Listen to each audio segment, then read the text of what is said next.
Imagine నువ్వు ఇండియాలో ఒక కంపెనీ పెట్టినావు అండ్ ఆ కంపెనీలో ఉన్న రిసోర్సెస్ అండ్ డివైజెస్కి ఐపీ అడ్రస్లు కావాలి, both private and public IP అడ్రస్లు.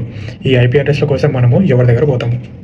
ఓన్లీ ఇండియాలోనే కాదు, complete Asia Pacific reason like Singapore, Malaysia, New Zealand, Australia, ఇట్లా ఏ కంట్రీలో అయినా ఈ ఐపీ అడ్రస్లో మేనేజ్ చేయడానికి ఒక అథారిటీ ఉంది.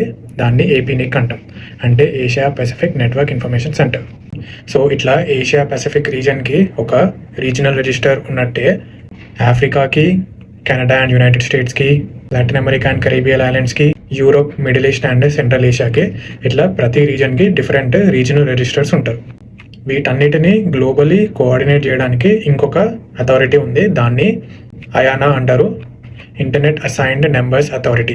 సో ఇట్లా ఇంటర్నెట్ బూమ్ అవుతుంది అండ్ ఐపీ అడ్రస్లో యూటిలైజేషన్ ఎక్కువైతున్నప్పుడు ఈ ఇంటర్నెట్ అథారిటీస్ ఏం చేసినాయి అంటే ఈ ఐపీ అడ్రస్ని డిఫరెంట్ క్లాస్లో డివైడ్ చేశారు.